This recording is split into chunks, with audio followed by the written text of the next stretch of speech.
Here with King star guard De'Aaron Fox. De'Aaron, I appreciate you taking the time, man. And I appreciate you having me.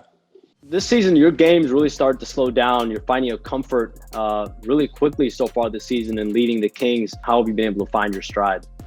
I think one with just, the more experience that you have, I think the easier the game comes. But then for me this year, I think me being able to shoot the three ball a lot better than I have, in the previous years has definitely been, one of those keys that have helped, guys have to, step up a foot or even a couple inches, closer.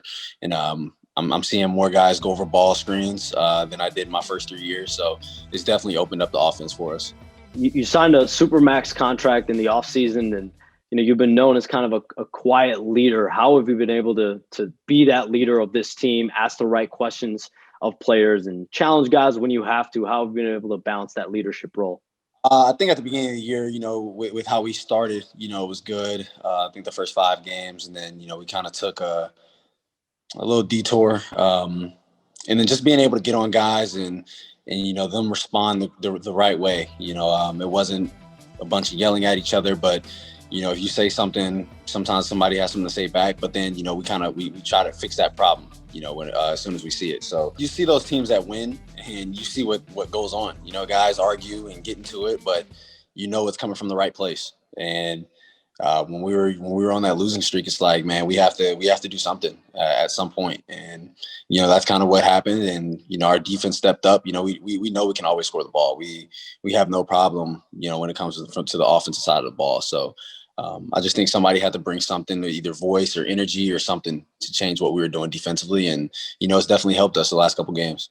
And I know your fiance also played the game, and you guys spend a lot of time working even on the court. Describe your guys' relationship and how she might be able to hold you accountable sometimes, keep you in the gym, and really just that relationship that you guys have.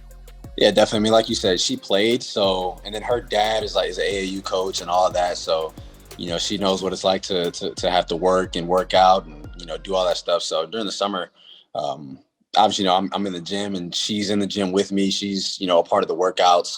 So we'd have whatever our workout was, and then we'd eat, come back, and then most of the time it'd just be us two.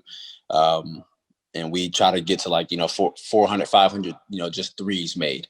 And it was catch and shoot, off the dribble, step backs, whatever you kind of see in the games that I'm doing at this point is stuff that we worked on all summer, or this shortened summer. I mean, how unique is that, right? Like, people talk about love in basketball. How unique is that for you to have, someone in your corner like that? It's great because, we're always around each other. So if we ever want to go to the gym together, we always have a workout partner. So it's definitely great and it's fun. We used to play one-on-one a lot, but she gets mad all the time. So we don't do that too often. But it's great just having somebody that you can, basically my profession is something that she did, and she did it at a high level. So it's always fun that when we can go to the gym together. You made comments recently. You called the All-Star game concept stupid. You weren't the only guy. There were plenty of players that have also had backlash toward the All-Star weekend on March 7th in Atlanta. But you are going to be one of the guys that's potentially going to be there, and an All-Star candidate. How do you reflect on those comments? Where do you stand on those? You guys are probably a few weeks away from potentially playing in the game. I definitely could have used a different word or explained it differently with the COVID situation and all that. But obviously, we guys are grateful, if they're named All-Stars and things like that. We're kind of I stood, whereas, you bring in a bunch of players together and then somebody could end up testing positive, and the contact tracing goes to now, instead of 2 different teams, now it's 12, 16 different teams.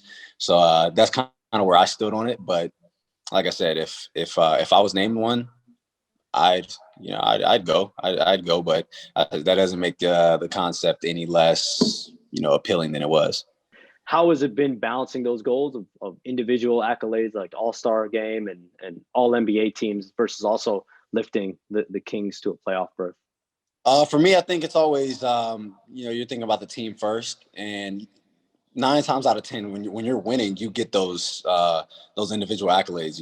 It's a lot of times winning teams are the ones that are going to have the guys on the All NBA team or in the all-star game. That's usually how things work. So for me, one, I want to feel what the playoffs is like. You know, people talk about, you know, how different the playoffs are than the regular season. That's something that I want to be able to experience and, you know, just try to help this franchise get to where they haven't been in a really long time. So, I mean, I've been able, I think I've won, you know, a good amount basically at every level, besides, you know, the NBA. So that's my next step. And I think as I continue to grow as a player, I can definitely help this team, you know, I think get to that spot.